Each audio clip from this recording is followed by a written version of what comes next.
So at my work, they have a thing where you can basically take a day off work to go and volunteer at a local charity or good cause.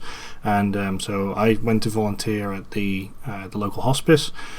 And as we were doing a bunch of work for them, the thing we were doing was we were basically reorganizing a shed for them. So we were taking all the stuff out of there, and we were breaking things down, and we were moving things into this storage place. We found a bunch of model kits, and basically we ended up talking to them and saying look, we can't store that in the usual storage place because it's too wet and things like that. And then basically they ended up saying, well, we were actually going to bin these anyway. We weren't interested in keeping them. And me and a colleague do model kit stuff, so we were like, ooh, does that mean we can take them with us? And they were like, yes, go for it.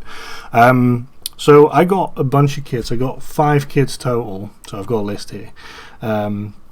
One is an early production version of the Tiger 1 from Tamiya. The other one is a late version of the Tiger 1 from Tamiya. A Mini Art T70 with crew, and this model that we're going to be looking at today, and that is the Wirbelwind, or Wirbelwind, I think is the pronunciation. It means whirlwind. Yeah, so I got this kit gifted to me basically, and yeah, we're just going to have a look.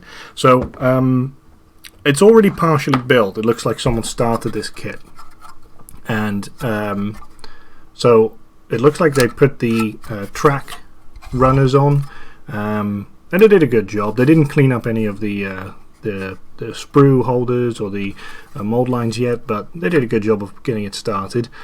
Some of the more little bits, they're on there as well. If you can see here, they even got the little gun turret on there, like that. Oh, that must have been rough. The reason they were getting rid of the kits is because they said they found that... So the shed is mostly meant for bereaved men to use, right? Because obviously it's a hospice. So, and they... Oftentimes people, obviously, afterwards need a lot of support. So they have this shed that's for sort of the bereaved men to do woodworking and sort of connect with each other, and they're able to kind of be in the company of people that understand where they're coming from. And... yeah, so they said that basically these men found that these things were too finicky, too small, and they preferred doing things like woodworking and stuff that was a bit more, I want to say gross motor skill, right? So yeah, I mean, their loss, my gain. This is already built. It looks like this is as far as they got. They also did the tracks. Now, I don't like rubber tracks. These are rubber tracks.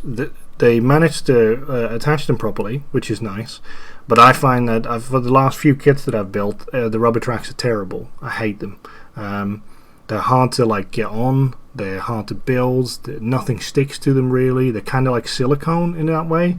They end up having a lot of sort of resistance to doing anything, so you have to prime them in order to get anything done, or you have to be willing to just have loose pigment sit on there that'll slowly but surely sort of go away with the wind, which I'm not really down for. So I think I might get replacement tracks, so this is a good opportunity for me to have a look and see what I can find.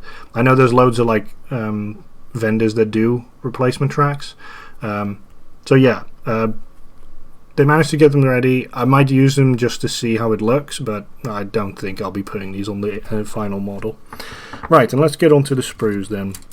So we'll start off from the bottom instead of the top. Right, so this is sprue, let's have a look. This is sprue B, and here we can see, so this looks like it has a bunch of the standoffs, like these ones, right? These little standoffs, and it also has this long runner. Now I don't know where that goes yet, but I'm sure we'll find out. There's also one of the crew here, so there is a crew included in this kit, as well as his arms here and his head. It looks like this might be the guy that's on the lookout, or it's the driver. His hands seem to be holding on to something like that. So right, it looks like this sprue was mostly used already for the bit that's already built, so that's cool.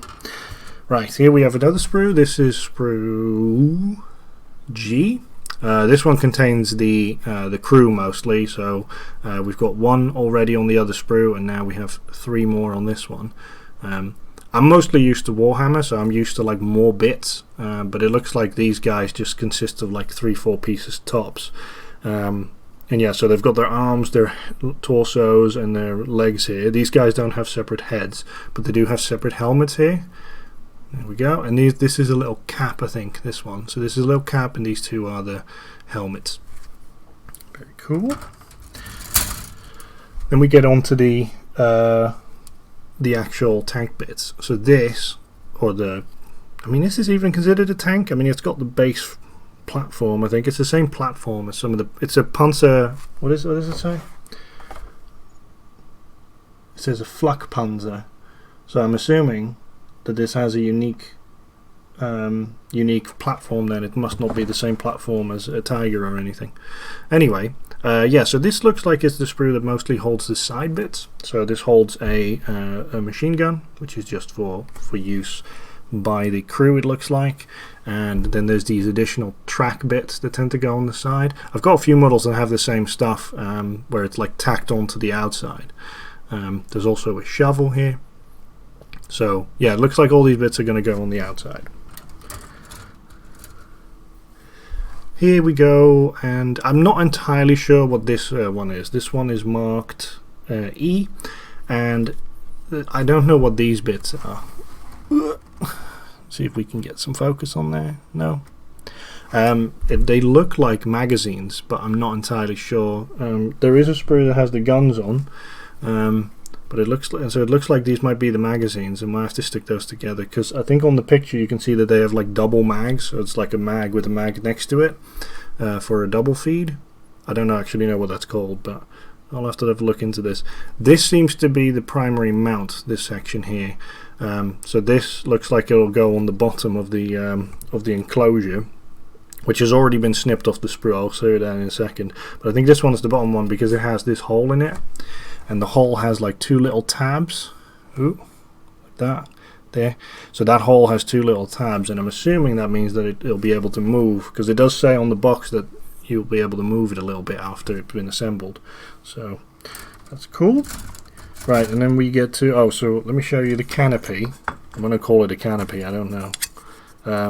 So it consists of two parts, it looks like. So this is the main part at the bottom, and then this is the top part, it looks like. And it fits on just like that. It has like little alignment pins, which I've not seen before, so that's interesting. But yeah, that allows you to easily align it. And there you go, so that'll be the base cockpit. It looks like this will be the front of it where the guns come out, because if we look at the box art, you can see kind of that this would be the front of it. Right, so then we come to the gun sprue. This is F.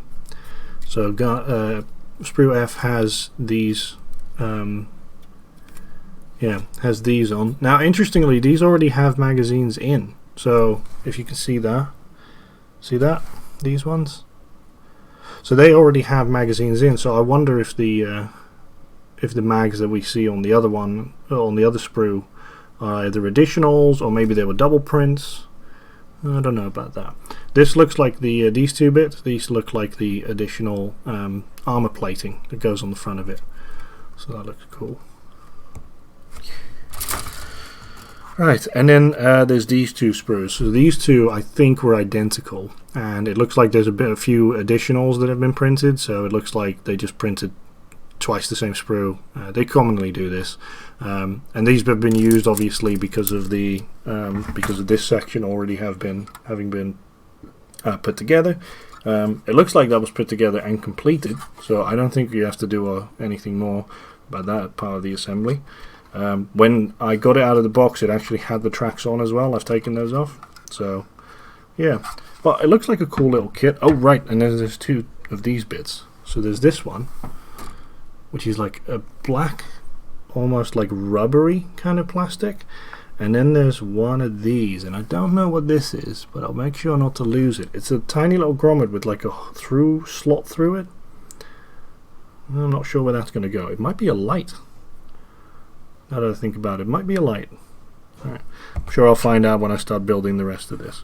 So yeah, it looks like a cool little kit. And I've obviously got the other kits as well. I also got a kit from Academy, but I have it on good authority that that's not a good kit, so we might be able to scavenge some parts from that. I'm not even sure if I'm doing this as a diorama or as an individual thing yet. For now, I think I'll just go with an individual thing and then see how it turns out. But yeah, little kit, looks cool. Looking forward to building it.